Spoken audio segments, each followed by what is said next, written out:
Welcome to my YouTube channel student academy को स्वागत करुँच। प्रथम थर पर चैनल को विजिट करते चैनल को सब्सक्राइब करना आज ही चैनल को सब्सक्राइब कर दिंतु। ये लाटेस्ट अपडेट सर्वप्रथम पाइपर। वीडियो जब भल लगी है लाइक करदे सहित अधिक अधिक मात्रा सेयार करदे। देखो जो 7th पे कमिशन आपंकर लागू हो सारे माने कंटिन्यू आपंकर चलुचे जो 8 पे कमिशन जिते बड़े जहाँकि सरकार कहते गोटे कमिटी गठन हम जहाँकि 8 पे कमिशन ता सहित विचार विमर्श हम तापर 8 पे कमिशन घोषणा हम जो देखा वर्तमान सुधा जो देखा जहाँकि जमापड़ी आसंता वर्ष लागू हम अष्टम पे कमिशन आपंकर केबे लागू हम से बारे आलोचना करवा आपंकर जो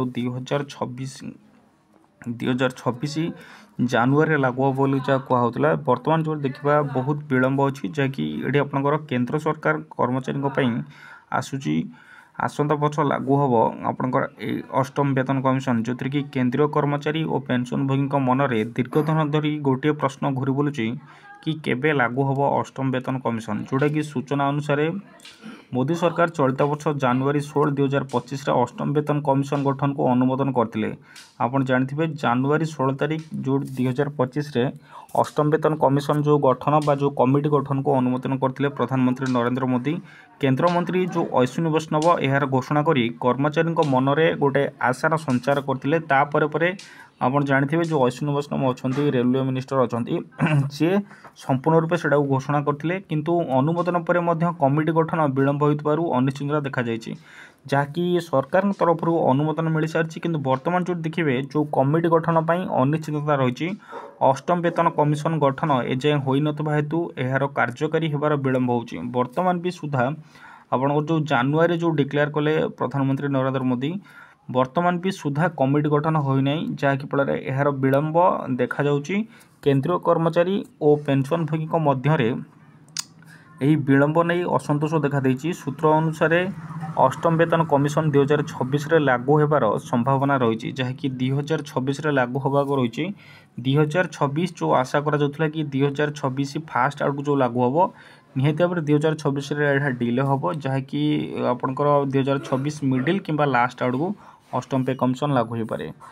पेंशनभोगी संघ जो मोदी सरकार को चिठी लिखि शीघ्र कमिटी गठन पर अनुरोध कर जो माने पेंशनभोगी जो संघ अच्छी से माने मोदी को चिठी लिखिकी कहते कि शीघ्र कमिटी गठन करिया नहीं किंतु ए दिगरे कौन सफलता मिलना। अष्टम वेतन कमिशन प्रस्तावित फिटमेंट फैक्टर जो रही 2.28 रु 2.86 मध्य हेबार संभावना रही यह कार्यकारी हेले केंद्रीय कर्मचारी सर्वनिम्न जो 18,000 टंकाटा आपंकर 40,000 टंका पर्यंत वृद्धि पाइपर।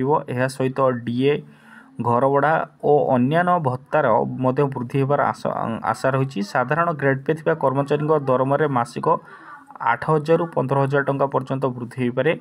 अन्य पक्षे जो पेंशन भोगी माने जो माने पाउचंती 20% रु 38% वृद्धि संभावना रही जहाँ से बड़ उपहार जो मैंने पेंशन पाउचंती 20% से 38% हो जहाँकि ये आपंकर इनक्रिज हम ता सहित जो ग्रेड पेयर भी बढ़ो ता सहित घर भड़ा डीए जहाँ भी अच्छी आपंकर अवशिष्ट जिनस कौन सब आपंकर इनक्रिज हम तेणुक आसंता वर्ष आपंकर मिडिल किंबा लास्ट रे यह देखा मिले किंतु 2026 जो कहला फास्ट रे आपंकर न हो पारे कारण आज पर्यंत भी कमिटी गठन होना। ये इनफॉरमेशन। Thank you.